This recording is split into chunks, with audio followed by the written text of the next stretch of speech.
మీ business ఏదైనా మీ ఊర్లో promotion చేయాలంటే అది సుమన్ టీవీతోనే సాధ్యం. ఇప్పుడే సంప్రదించండి.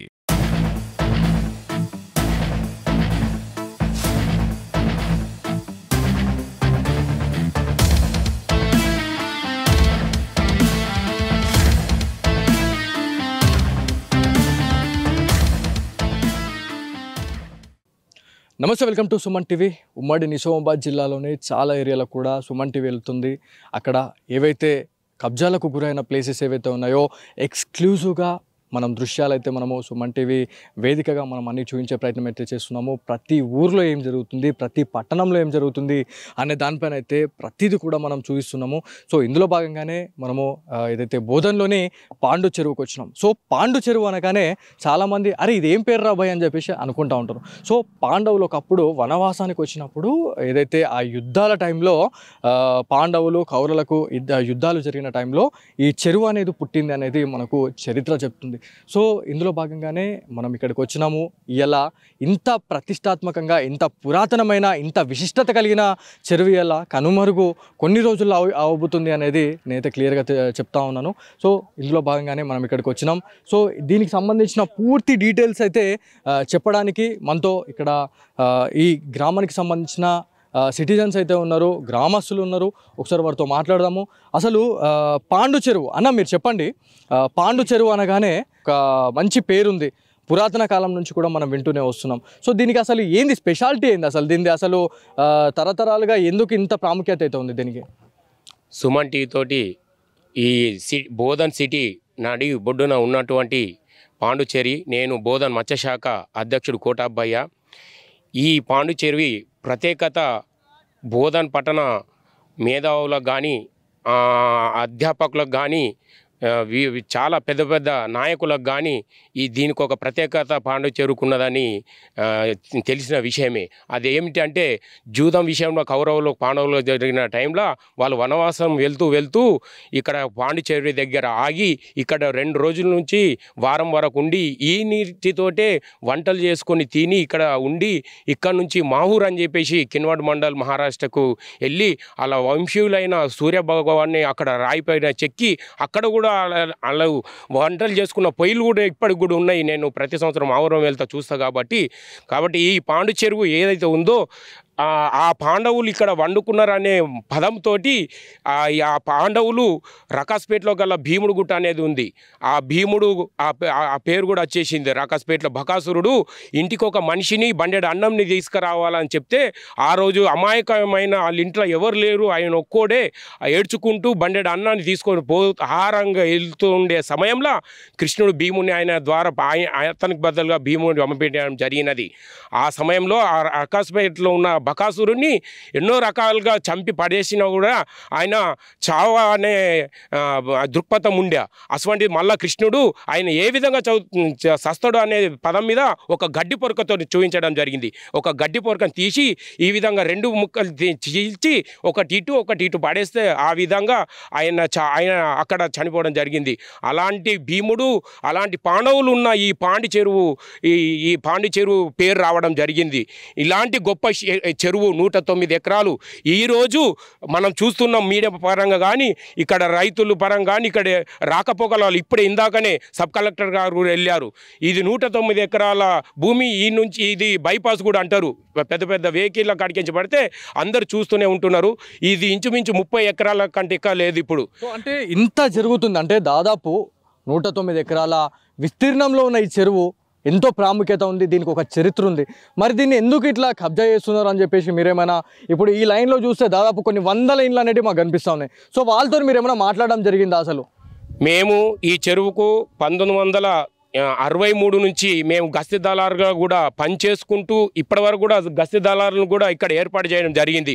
ఆ విధంగా కట్టే వాళ్ళ దగ్గరికి వెళ్తే మా దాంట్లో అక్షరాస్యత అనేది చాలా 99% నిరక్షరాస్యులే ఉన్నారు. అక్షరాస్యతలు లేరు మా జాలరులు. కాబట్టి వాళ్ళు కట్టినప్పుడల్లా అక్కడికి వెళ్తే మేము ఎవరికి చెప్పుకో మేము మా ఇష్టము, మేము అన్ని పర్మిషన్లు ఉన్నాయి, మా తట అన్నీ ఉన్నాయి అని చెప్పేసి ఆ విధంగా ఎండాకాలం సమ్మర్ వచ్చేసరికంటే ఏ విధంగా విధంగా అయితే చెరువు ఎండుకుంటూ వస్తుందో ఆ విధంగా మట్టి కుప్పలు చేసుకుంటూ అట్లా ఒక్క రూమ్ పోయి 2 రూములు 2 రూములు పోయి 4 రూములు అట్లా ఇప్పుడు మళ్ళీ సమ్మర్ వచ్చే వరకు అంటే ఇప్పుడే ఇక్కడ ఒక రేకుల షెడ్ కనిపిస్తుంది, మొన్న వేసిర్రు.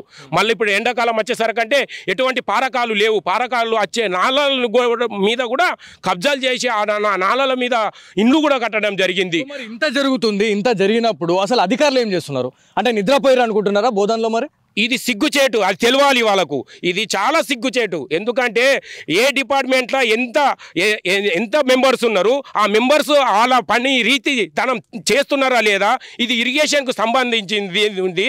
ఇరిగేషన్ డిఈ గారి ద్వారా మొత్తం మ్యాప్ కూడా ఉంటుంది. అటువంటిది మున్సిపల్ కమిషనర్ కానీ మున్సిపల్ పరిధి కాబట్టి ఆర్డీఓ గారు ఉన్నారు, ఇప్పుడు సబ్ కలెక్టర్ ఉన్నారు, రెవెన్యూ డిపార్ట్మెంట్ ఉంది. వీరందరూ కూడా పోడు భూములకు కూడా పట్టాలు ఇచ్చారు, చెరువుల భూములకు కూడా పట్టాలు ఇచ్చారు. ఇది ఎంతవరకు న్యాయమో దేవుడా గ్రహించాలా. ఇప్పుడు ఏదైతే గౌరవనీయులు ముఖ్యమంత్రి యనుమల రేవంత్ రెడ్డి అన్నగారు ఈ హైడ్రాని తీసుకురావడము చాలా మంది రైతులలో కానీ రజకులలో కానీ రజకులకు కూడా ఈరోజు ఉతకడానికి చెరువులు లేవు, కలుషితమైన నీళ్ళే ఉన్నాయని చెప్పేసి కొన్ని కుటుంబాలు అరే నువ్వు ఇంట్లో ఉతుకుతేనే నీకు బట్టలు ఇస్తాం రా, లేకుంటే లేదంటే పాపం వాళ్ళు కూడా ఈరోజు పాచి పనులు చేస్తున్నారు. హోటళ్ళల్లో బాసనలు తోమడానికి కానీ కిరాణ్ షాపులలో కానీ టిఫిన్ సెంటర్లలో పనులు చేస్తున్నారు. మా గంగపుత్ర పరిస్థితి కూడా అదే ఘోరము, ఈరోజు రైతులది కూడా అదే ఘోరము. ఈరోజు ఆ రైతులు ప్రతి రైతు కుటుంబం, రైతు అంటే జై జవాన్ జై కిసాన్ అన్నారు, ప్రతి ఒక్క నాయకులు మాట్లాడతారు స్వతంత్ర దినోత్సవంలో. మరి ఆ జవాన్ జై కిసాన్ అనే వాడి ఇంట్లో ఎద్దులు అంటే 2, ఆవు అంటే ఆవు పిల్ల అవే ఒక 2, బర్రె పిల్ల అంటే 2, అట్లా 8 నుంచి 10, 12, 20 ఇండ్లల్లో ఈరోజు గొడ్డ లేకుండా పోయింది. ఎందుకంటే ఈ చెరువు అంచు పడదా అనేక రకాలైన అవి తినే పదార్థాలు ఉండేటివి, అవి మేసి ఇందులోనే నీళ్లు తాగి ఇందులోనే కడుక్కొని తీసుకోపోయే ఈరోజు రైతులు ఈ కబ్జా కావడంతో నీరు తగ్గడంతో ఎండాకాలం వచ్చేసరికంటే మళ్ళీ ఈ నీరు కూడా తగ్గడంతో అలా అందకపోయేసరికంటే బోల్ వేసుకున్నారు పాపం 1000 లక్షలు పెట్టి.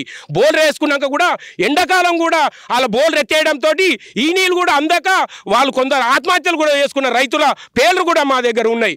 అలాంటి రైతులు ఈ రాను దేవుడా ఇది ఇక ఏం చేద్దాము ఇచ్చేద్దాము గిట్లనే ఏదో పాచి పని చేసుకుంటాము, వాళ్ళు వేంచర్లు చేసుకుంటూనే వస్తున్నారు, కబ్జాలు చేస్తూనే వస్తున్నారు. మరి ఇది ఎవరు కూడా మా పైన దృష్టి సవరించగలరు. అయ్యా ఇకనన్నా కళ్ళు తెరుండి, మేమైతే 99% మా గంగపుత్రుల దాంట్లో కానీ రజకుల దాంట్లో కానీ రైతులలో కూడా కొందరు పాపం వాళ్ళ పిల్లలు ఇప్పుడు పుట్టిన పిల్లలకు చదివిస్తున్నాం. ఇప్పుడు ఇదే టైంలో అన్నగారు ఈ హైడ్రాని హైదరాబాద్ తీసుకురావడము చాలా సంతోషిస్తున్నాం. మేము ప్రత్యేక మా గంగపుత్ర సంఘం తరఫు నుంచి ప్రత్యేక కృతజ్ఞతలు తెలియజేస్తున్నాము. సో ఇది ఏదైతే మనకి చాలా ఏరియాలలో పోతే చాలామంది రైతన్నలు అదేవిధంగా చెరువులకు సంబంధించి మాట్లాడుకుంటే గంగపుత్రులకు ఏదైతే పుట్టినిల్లుగా చెప్తూ ఉంటారో గంగమ్మ తల్లిని చాలా ఆరాధిస్తూ ఉంటారు. సో ఇవల్ల ఆ చెరువులే వల్ల కనుమరుగవడం అనేది చాలా బాధగా ఉందని చెప్తా ఉన్నారు. ఏదైతే మనకి సీఎం రేవంత్ రెడ్డి చేపట్టినటువంటి ఇలాంటి ప్రతిష్టాత్మకంగా ఇట్లాంటి మంచి కార్యక్రమాలు చేపట్టినప్పుడు ప్రతి ఒక్కరు కూడా ఏదైతే స్వాగతించాలి అని చెప్పేసి అయితే మనకి చాలామంది చెప్తా ఉన్నారు. సో ఈ చెరువుకు సంబంధించి అయితే చాలా మంచి ఒక స్టోరీ అయితే చెప్పడం జరిగింది. ఇది తరతరాలుగా చరిత్రలో నిలిచిపోయిన చెరువు ఇయ్యాల. ఈ చెరువు ఇయ్యాల చరిత్రలో నిలిచిపోయినా కూడా ఇవాళ చరిత్రలోనే ఇప్పుడున్న సిచ్యువేషన్లో ఇది కనుమరుగైపోతుంది అని చెప్పేసి వాళ్ళు ఆవేదన అయితే వ్యక్తం చేస్తూ ఉన్నారు. సో మొన్నటికి మొన్న ఇవన్నీ ఇండ్లు ఏవైతే ఉన్నాయో ఇవన్నీ ఇండ్లు కూడా వెలవడానికి కారణం కేవలం అధికారులు అని చెప్తా ఉన్నారు. ఏదైతే చెరువులకు సంబంధించి మాట్లాడుకుంటే రెవెన్యూ అధికారులు కావచ్చు, ఏదైతే మనకి ఇరిగేషన్కి సంబంధించి అధికారులు ఏం చేస్తున్నారు, నిద్రపోతున్నారా, అసలు మీరు ఏం చేస్తున్నారు, నౌకర్లలో పోతున్నారా, నౌకర్లు చేస్తున్నారా లేదా అని చెప్పేసి చాలామంది ఆగ్రహం అయితే వ్యక్తం చేస్తున్నారు. సో ఇలా కొన్ని వందల వేల సంవత్సరాలకు సంబంధించిన ఇలా చెరువు అనేది ఇలా అంతరించిపోవడానికి గల కారణం అయితే కొంతమంది బడాబాబులు, కొంతమంది అధికారులే అని చెప్పేసి చాలామంది చెప్తా ఉన్నారు. సో ఇది ఇవాళ Suman TV special story. Camera person కార్తిక్తో బాలు, సుమన్ టీవీ, బోధన్ నుంచి.